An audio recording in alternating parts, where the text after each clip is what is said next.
kalau kita ngecek darah hari ini jebret, maka itu adalah kondisi darah kita ya ketika kita ambil barusan. Kalau kita ngecek darah ketika habis makan, yaitu adalah kondisi darah memang ketika habis makan, pasti gula darahnya akan tinggi. Tapi kalau kita ngecek HbA1c, maka HbA1c ini adalah kondisi kadar gula darah kita atau insulin kita selama 3 bulan ke belakang, rata-ratanya berapa.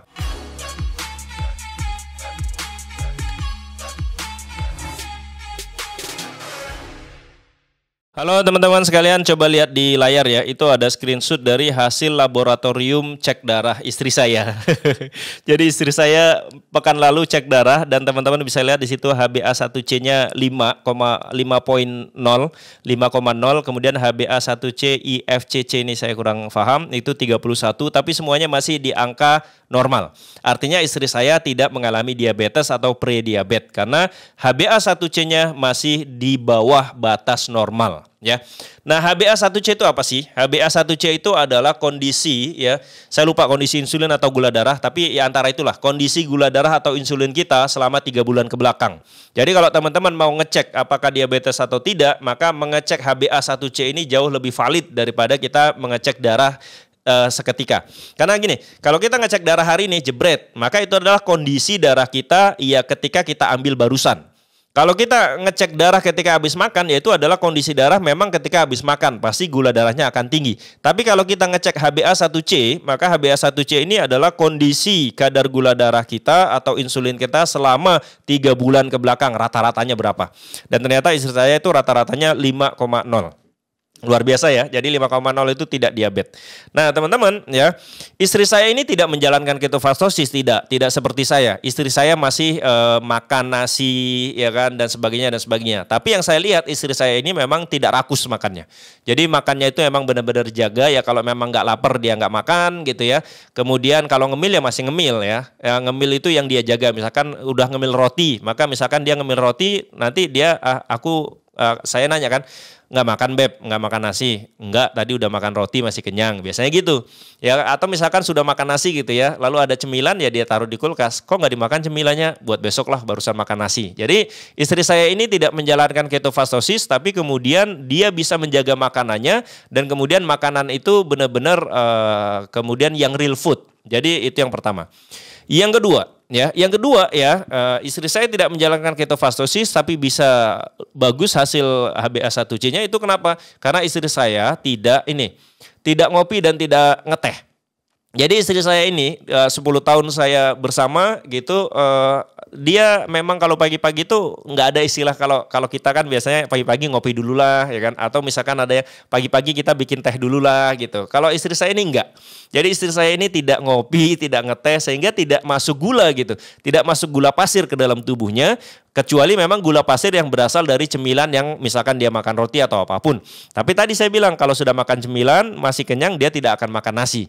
Nah seperti itu.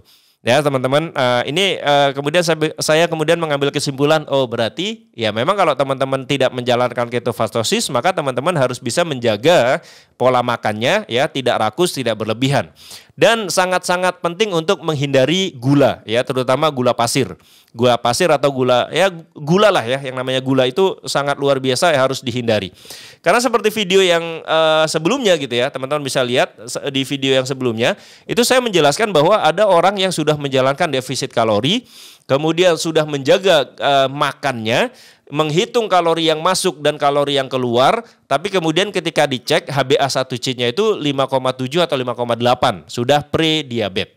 Ya padahal dia menjalankan defisit kalori. Sedangkan kalau istri saya itu tidak menjalankan defisit kalori. Tapi kalau dilihat gaya hidupnya, mungkin dia memang defisit, tapi dia tidak dalam tanda kutip mengklaim aku defisit kalori, enggak gitu. Dia cuma aku udah makan tadi kok, makan ini, aku nggak makan lagi lah besok makannya gitu.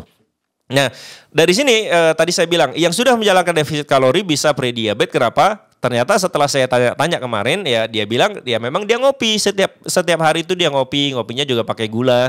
Tapi dia bilang walaupun saya ngopi pakai gula, saya udah hitung kalorinya bahwa setiap hari kalori dia defisit. Tapi dokter bilang defisit kalori itu bagus, tapi selama masih ada gula masuk maka gula darah kita akan naik, insulin juga akan naik, maka HbA1c-nya juga mendekati tadi ya pre-diabetes. Nah ini ya teman-teman hasil tes dari istri saya. Istri saya ini melakukan tes karena itu tadi ya, beberapa waktu yang lalu ngobrol sama seorang kawan. Kawan ini sudah defisit kalori, tapi kemudian beliau terkena prediabetes karena masih mengkonsumsi gula setiap hari dalam bentuk kopi yang manis.